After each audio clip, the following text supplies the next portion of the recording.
ગુજરાતમાં સુરેન્દ્રનગર કૌભાંડો, ખનન માફિયા અને લાંચિયા સરકારી અધિકારીઓમાં જાણે શિરમોર બનીને ઉભર્યું છે। સુરેન્દ્રનગર શહેરની છાપ કોઈ ઐતિહાસિક શહેર કે વારસા તરીકે નહીં, પણ કૌભાંડ અને ખનન માફિયા અને લાંચિયા અધિકારીઓથી ઘડાયેલ શહેર તરીકે પડી છે। તેમાં પણ 2015થી લઈ 2025નો છેલ્લો દાયકો જોઈએ તો સુરેન્દ્રનગરનું નામ આખા ગુજરાતમાં બધી રીતે ગાજતું થયું છે। ખનન માફિયાઓએ તો જાણે દેકારો જ બોલાવી દીધો છે। સુરેન્દ્રનગર જિલ્લામાં તેઓએ ગેરકાયદે ખનનમાં કશું બાકી રાખ્યું નથી। તેની સાથે જાણે સુરેન્દ્રનગરના સરકારી અધિકારીઓની છાપ પડી ગઈ છે કે જો સરકારી અધિકારી સુરેન્દ્રનગરનો હશે તો જાણે લાંચ જ લેતો હશે। આટલું ઓછું હોય એમ તાજેતરમાં સુરેન્દ્રનગરમાં કલેક્ટર અને ડેપ્યુટી કલેક્ટરને ત્યાં ઈડીએ રેડ પાડી। સુરેન્દ્રનગરમાં સરકારી તંત્રને જાણે ટોચથી લઈ તળિયા સુધી ભ્રષ્ટાચારનો ડૂણો લાગી ગયો છે। વિકાસ થયો છે, પરંતુ વિકાસ જાણે ભ્રષ્ટાચારીઓનો, ખનન માફિયાઓનો, કૌભાંડીઓનો થયો છે। આજે આને કારણે છેક દિલ્હીથી ઈડીના અધિકારીઓ અહીં આવીને ત્રાટકવું પડ્યું કે સુરેન્દ્રનગર ભ્રષ્ટાચારનું કયું કેન્દ્ર બની ગયું છે। સુરેન્દ્રનગરનું કમનસીબ કહો કે કંઈ પણ, તેને ટોચના અધિકારીઓ પણ લાંચા મળ્યા છે।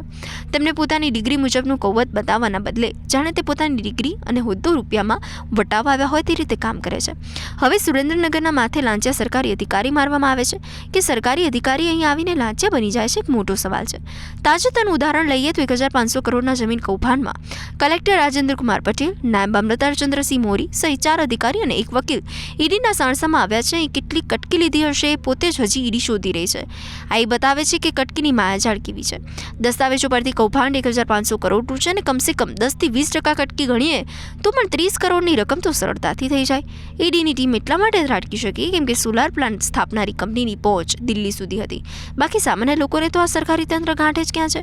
સામાન્ય લોકોની ફરિયાદ નોંધ પણ લેવાતી નથી। આ તો કરોડોની વાત હતી, એટલે છેક દિલ્હી સુધીનું તંત્ર દોડતું થયું, કારણ કે અહીં સરકારની પ્રતિષ્ઠાની વાત હતી। આ પહેલા 2017માં પાટડીના મામલતદાર રાજેન્દ્ર સોનગરા લાંચ લેતા ઝડપાયા।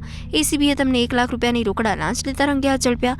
મામલતદાર આ રીતે લાંચ લેતા ઝડપાતા ચકચાર મચી। મામલતદાર રાજેન્દ્ર સોનગરાએ પાટડી તાલુકાના જગદીશણ ગામે આવેલ વિવાદાસ્પદ જમીનના કેસને લઈ લાંચ માંગી। લાંચની રકમ વધારે હોય ફરિયાદી એસીબીનો સંપર્ક સાધતા ગોઠવેલા છટકામાં સપડાઈ ગયા। મામલતદાર જો અધિકારી લાંચ લેતા પકડાય પછી સામાન્ય રીતે સોંપો પડી જતો હોય છે, કોઈ બીજું લાંચ લેતા પણ ડરતું હોય છે। એનાથી વિપરીત જાણે તેનાથી પ્રેરણા લેતા હોય એમ પાટડીમાં પ્રાંત અધિકારી તરીકે કામગીરી બજાવતા નાયબ કલેક્ટર સુનિલ વસાવાને લગભગ 3.5 લાખ રૂપિયાની લાંચ માંગી। લાંચ લેતા અમદાવાદ એસીબીએ રંગે હાથ ઝડપ્યા। આશ્ચર્યની વાત એ છે કે લાંચ માંગતા અધિકારીઓ કંઈ ગરીબ નથી, તેમનો પગાર લગભગ લાખ રૂપિયા કે એનાથી પણ વધુ છે, છતાં પણ ઉપરની કમાણીની વાત આવે ત્યારે તેમની દાઢ સળકે છે। તેમની પાસેથી લગભગ 90 લાખ રૂપિયાની અપ્રમાણસર મિલકત મળી આવી। આ પુરાવો છે કે સરકારના ટોચ પર બેઠેલા અધિકારી ભ્રષ્ટાચાર હોય કે પછી ભ્રષ્ટ અંકુશ ક્યાંથી લાગે? આવું જ એક બદનામ નામ કલેક્ટર કે રાજેશનું છે। ગુજરાતના ભ્રષ્ટ થયેલ સરકારી તંત્રને વધુને વધુ લૂણો લગાવવાનું નક્કી કરી લીધું હોય એમ આંધ્રપ્રદેશના વતની અને સુરેન્દ્રનગરના જિલ્લા કલેક્ટર કે રાજેશે પગાર સિવાયની કમાણી માટે અનોખો કિમિયો અજમાવ્યો। 101 હત્યા લાયસન્સ જારી કર્યા। દરેક લાયસન્સ જારી કરવા માટે એમણે મોટા પાયા પર લાંચ લીધી। કહેવામાં આવે છે કે તેમણે 1 કરોડથી પણ વધુ રકમની લાંચ રોકડમાં લીધી છે। એપ્રિલ 2018થી મે 2021 દરમિયાન આટલા શસ્ત્ર પરવાના જારી કર્યા, જ્યારે તેમના સુરેન્દ્રનગરના કાર્યકાળ દરમિયાન કુલ 271 શસ્ત્ર પરવાના જારી કર્યા। એક લાયસન્સ દીઠ $50,000 ગણીએ તો પણ આ રકમ 1.25 કરોડ કરતાં વધી જાય।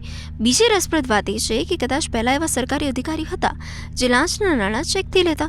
સામાન્ય રીતે ભ્રષ્ટાચાર કરનારા રોકડ કે વસ્તુના સ્વરૂપમાં ચૂકવણી કરતા હોય, પણ આ અધિકારીને એટલો વિશ્વાસ હતો કે તેઓ નાણાં ચેકથી લેતા હતા, એને કારણે લાંચ આપનારની તેમનું કામ થઈ જશે એવી વિશ્વસનીયતા અનેક ગણી વધી હતી। અને આ જો એમણે એક શસ્ત્ર પરવાના માટે 4 લાખ સુધીની લાંચ માગતા પરવાનગો લેનાર પણ ચોંકી ગયો અને તેને વધુ રકમ પડી। ફરિયાદ કરતા કેસમાં સીબીઆઈએ ઝુકાવ્યું હતું, એને કારણે પર્દાફાશ થયો। બાકી જો ફરિયાદ કરી ન હોત તો કેસ ખુલ્યો ન હોત। સીબીઆઈએ 2011માં બેચના આ આઈએએસ અધિકારીની ધરપકડ કરી। લાંચ લેવા બદલ અપ્રમાણસર મિલકતનો કેસ કરાયો। પહેલી ફરિયાદ થયા બાદ બીજા લોકોની પણ હિંમત ખુલતા લગભગ 2 ડઝન લોકોએ તેમની સાથે ફરિયાદ કરી। આ ફરિયાદ કરનારાઓએ જણાવ્યું કે તેમના દરેક પાસે શસ્ત્રના પરવાના પેટે 4 લાખ રૂપિયાથી પણ વધુ રકમ માંગ કરવામાં આવી। આશ્ચર્યની વાત એ છે કે આ કૌભાંડી અધિકારીનું પ્રમોશન થયું, એને કારણે મોટા પાયે હોબાળો થતા સરકાર પોતે શરમમાં મુકાઈ ગયા। 24 કલાકમાં સરકારે તેમના પ્રમોશનનો આદેશ પરત ખેંચી બીજે ટ્રાન્સફર કરવાની ફરજ પડી। હવે લાંચ લેવાની ટેવવાળો અધિકારી શું બીજા વિભાગમાં લાંચ નહીં લે? વહેલા કે મોડા લાંચ લેવાનો જ. સરકાર શું પોતે પણ આ પ્રકારના અધિકારીઓ સામે નિસહાય છે? આટલા રંગે હાથે પકડાતા અધિકારીઓ ફક્ત સસ્પેન્ડ જ કરી શકાય, તેમને ફરજ મોકૂફ કેમ નથી કરી શકાતા? એક મોટો સવાલ છે. ખનન માફિયા માટે બદનામ સુરેન્દ્રનગરની આ બદનામીમાં કૌભાંડીઓ પાછા લાંચિયા અધિકારીઓ સુરેન્દ્રનગરના નામે કલંક લગાડ્યું છે. આ કલંકને પ્રામાણિક અધિકારી અને સારો વહીવટ જ ધોઈ શકે.